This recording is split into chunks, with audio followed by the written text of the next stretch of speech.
When I say this first statement, I understand how social media and such works in some degree, that if you pause for even 10 seconds at a picture or a story, the algorithms are all going to capture that and start feeding you the same stuff.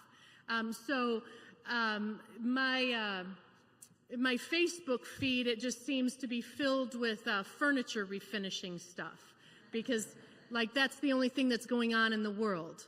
At least that's what I would think. But the other thing that gets caught up, that I feel like is having a moment on social media right now, is Gen X. Gen X. Who's Gen X in here? If you know you're Gen X, yeah. If you know you are, then raise your hand. If you're happy and you know it, clap your hands and all that. So there seems to be a lot of nostalgia for growing up in the 80s these days. There's some TV shows that are about kids and their bike gangs running through the town and their parents never knowing where they're at. And I remember those days. We were like feral children during the summer. Our parents didn't know where we were. There were no GPS tags on us or our bikes or our, locating us at all times. I know where my kids are at any time. I do location services with my kids nowadays. My mom never knew where my sister and I were. She thought she did. Mom, if you're watching, we'll talk about that later. So, anyway. We were latchkey kids during the school year. I don't know, that term was coined during our growing up years. Latchkey kids means we came home to an empty house. We knew where the key was. We let ourselves in. We got ourselves a snack. We said we did our homework when all we did was watch after-school programming. We were the last generation to come of age without the internet and cell phones. We had the best music in history. Right? Yeah, we had the best music in history growing up. And we were not afraid of getting hurt on the playground. Going to the playground meant you were going to get hurt. For instance, we were not afraid to go down these slides. Do you remember these? There were no safety sides to them. You could easily fall off. And it was a rickety stair all the way up. There was barely any guardrails. And when the sun hit that metal slide, you knew the backs of your thighs were going to get burned unless you pulled your knees up, tucked tail, and you went down, and because you didn't come back down the steps. That would have, no, you just got hurt and you did it. Yeah. We weren't afraid of those scorching metal slides. We weren't afraid of the spinning wheel of death either. You guys remember this? Someone would hold on and just run as fast as you can, getting that thing going as fast as you can. And the trick was, there were two tricks. One was to climb to the center of the wheel, opposite the centrifugal force that's trying to spin you off. And if you happened to be running and getting it going, then you had to fling yourself on, without hurting someone or yourself. And that never happened. You always got hurt on that thing. You always got hurt. It was awesome. We did things that you would not think to do today. We would be gone all day long without a phone. You can't get a block away from the house without turning around, right? And going, oh, I forgot my phone. And you turn around and get it. We rode bikes without helmets. I never had a helmet growing up. I don't know. It's just my head. It wasn't a vital organ, as my husband would say. We ate icicles that we would pull off the roof line. And nowadays, you don't do that. Those are filthy. But we ate those icicles, and we drank out of the garden hose, right? We did that. Just a little bit of fun, looking at these things, having a little bit of fun with that. And I wonder what the Pharisees of Jesus' day would have said to us drinking out of the water hose or eating the icicles off the edge of the house. What would they have said? Would they have said something like, how is it that you are doing this? This is what they said to Jesus and his disciples. How is it that you are eating your meal, eating that food, without having washed your hands properly? This was the question for the disciples of Jesus from the teachers and the rulers of that day, the religious rulers. Now, to set the scene, these Pharisees, these scribes, if you will, they had traveled from Jerusalem to the Galilee region, to Gennesaret. Jesus had arrived at Gennesaret. It's a kind of a northwest little city right on the Sea of Galilee. And they'd come specifically to take a look at what was going on with this Jesus character that they'd been hearing about. And in doing so, they took notice of Jesus's disciples. A little bit of that birds of a feather flock together thing. And so in watching his disciples, they noticed that his disciples were not eating their food without having washed their hands ceremoniously first. How is it that your disciples eat with defiled hands, was the question. What kind of a rabbi are you? What kind of a teacher are you? What kind of a religious thing do you have going here if your disciples, the ones who are following you, are eating with defiled hands? What kind of a leader are you, Jesus? That's really kind of what was underneath that question. It was not just a dig at the disciples, but it was a dig at the disciples' leader. What kind of a leader are you if your disciples are eating with unwashed hands? Now, I know that eating with unwashed hands might gross some of us out because of the whole germ thing, right? Like drinking out of the garden hose, eating icicles off the edge of the roof. We get grossed out about those things because of the germ factor, but that's not what was concerning the Pharisees. They weren't concerned about germs. They were concerned about ritual cleanliness. Ritual cleanliness. In Jesus' time, there were two understandings of cleanliness or purity.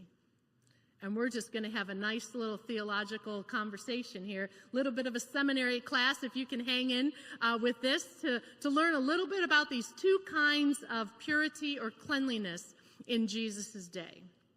All right, you guys ready for this? All right, the first kind of cleanliness was ritual purity. Ritual purity. You can throw that screen up there if you want. Ritual purity, and I'll get to each of these things here in just a minute. Eating with unwashed hands meant that you would be ritually unclean. And that was understandable given the context. As I said, the Pharisees had met Jesus at Gennesaret, and just before this scenario, what we hear is that Jesus, having arrived in Gennesaret, people knew about it, and they brought to Jesus all of their sick people to the marketplace to meet up with Jesus so Jesus would heal them. Their sick people were there. The uncleanliness of the marketplace was going on. There were people all over the place. It was a place and circumstances in which you would become ritually unclean or impure. What that meant, to be ritually impure, meant that you were temporarily unfit to encounter the sacred. You were unfit to enter the temple or any holy place. You were not properly set apart and washed. You were not fit, so to speak, to touch holy objects. This is what being ritually unclean meant. Ritual uncleanliness resulted from direct or indirect contact with some of these things, okay? This is the list. This comes from Leviticus. Direct or indirect contact with a woman during childbirth. Certain skin diseases could make you ritually unclean. Funguses in clothing or in your house could make you ritually unclean. Here's a fun one. Bodily discharges could make you ritually unclean. Still, no laughter. 8 o'clock service was the same way. Yeah. They were seriously considering that. Carcasses of impure animals and human corpses. Yeah, there you go. Any of these things rendered you ritually unclean, and the theology behind this is that a person cannot approach the sanctity of God, that is, enter the temple or touch a holy object, if they have been close to or associated closely with the things that are not God-like. And that is 2 things: death and sex. And here's the reason why. God is eternal. God does not die. So if you have become closely associated with death, like if you are an undertaker, if you are somebody who has a loved one who just died and you have touched their body, you are now ritually unclean. It's not a sinful thing. You are just ritually unclean, and therefore you need to set yourself apart to regain that cleanliness in order to be able to approach God who does not die. It's about understanding how God is and being like that in order to get close to God.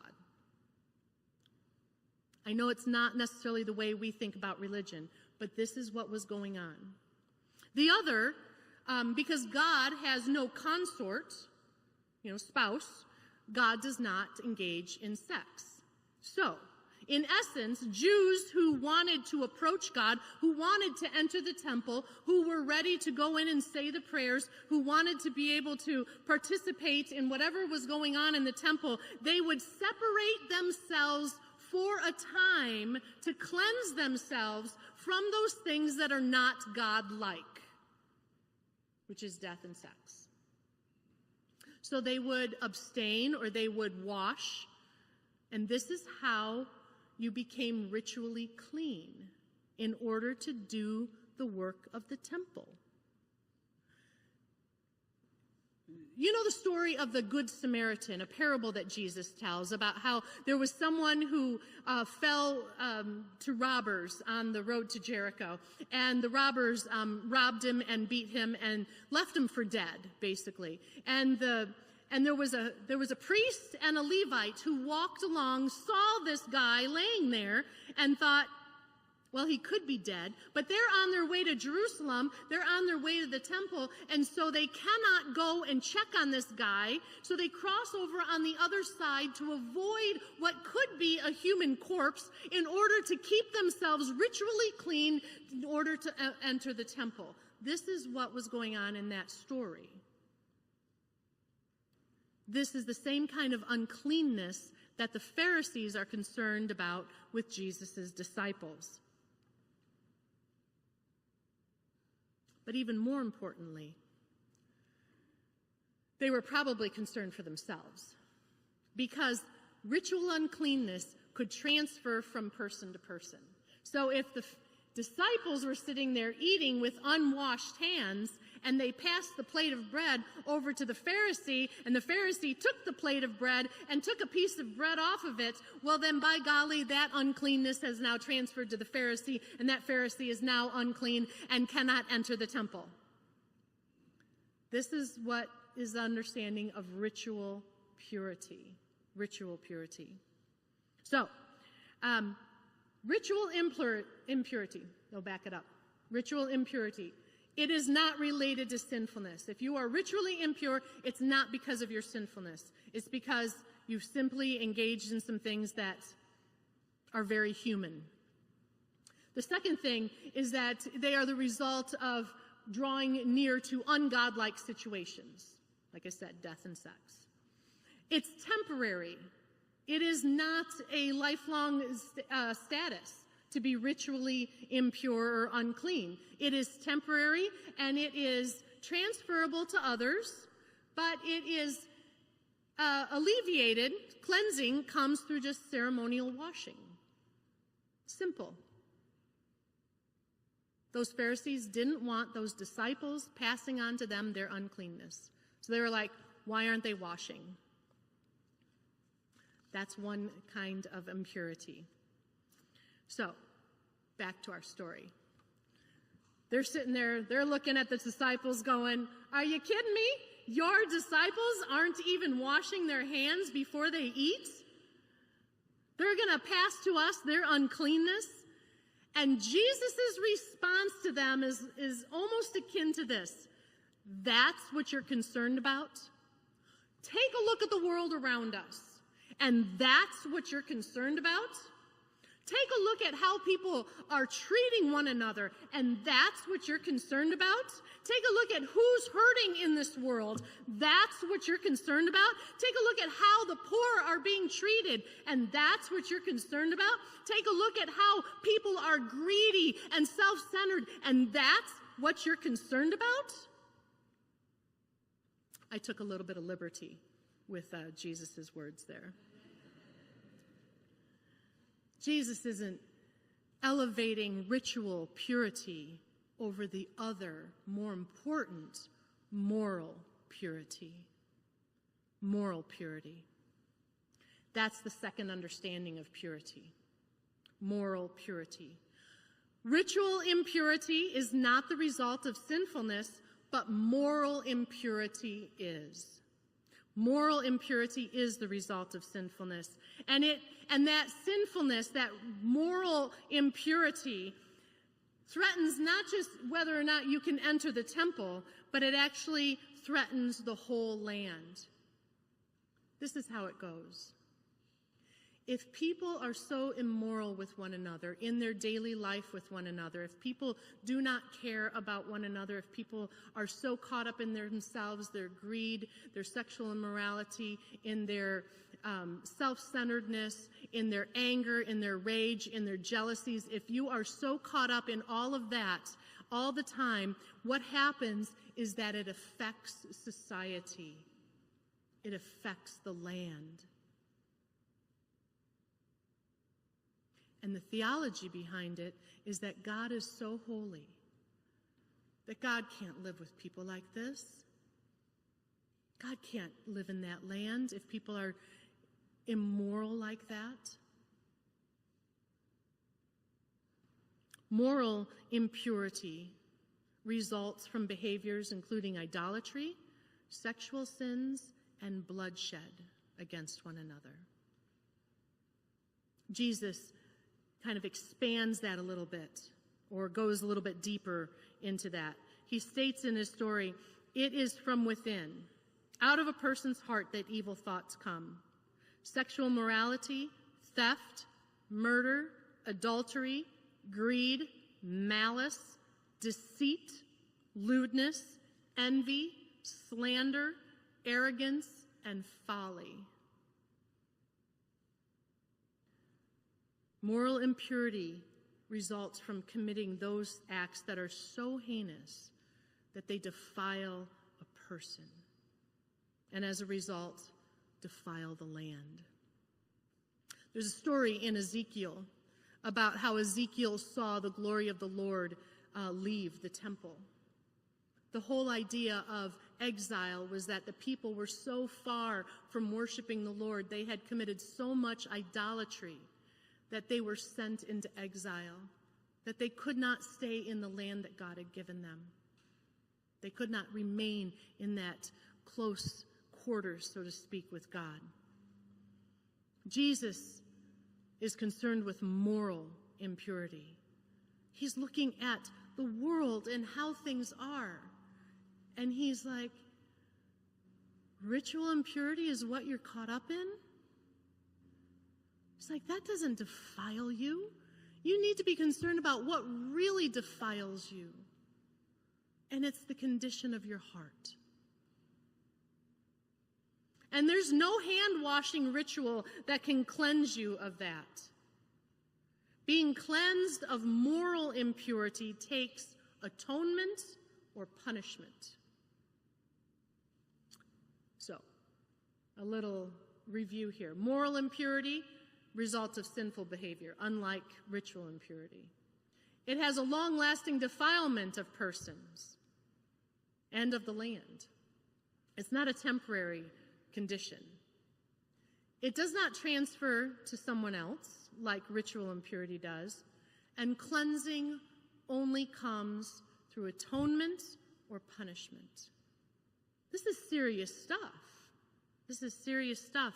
And that's what Jesus was getting at there as he's having lunch with his disciples, and the Pharisees come, and they seem to be not concerned with the serious stuff about all those people in the marketplace who are hurting and who are ill and sick and suffering and dealing with life. They don't seem to be concerned with that, but they're concerned with their ritual purity. This story tells us what Jesus is concerned with. He's not concerned with the clothes we wear to church, but he's rather concerned with how our heart is clothed. He doesn't seem to be concerned with elevating ritual impurity to, over moral impurity. He's not concerned with that. He's not concerned as much with the ritual, but if you've taken matters about your heart seriously. So, friends, we're about to come to the table. And I get that bread and cup and taking intinction and dipping bread into the cup might be something that causes some people discomfort because of germs. I get that. We have individual things for that matter. But this table calls us to be concerned with something very deep and real. After all, what's the point of washing our hands if we come to the table with hatred in our hearts? What's the point of washing our hands if we come to this table with arrogance or pride? What's the point of washing our hands if we come to this table with envy or murderous thoughts or greed or hatred or theft or immorality? Hand washing won't make any difference at all. So I want to invite you to take a moment. If you need to go and wash your hands before communion, that's just fine. But what I really want you to do is I want you to look at your heart. See what's there. What do you need to be cleansed of? Because what is there that is sinful cannot be cleansed through your hand washing efforts. It can only be cleansed by what this table is all about, which is the atoning gift of Jesus Christ our Lord. So take a moment, look within your own heart, prepare yourself for this table as we sing this song, Change My Heart, O God.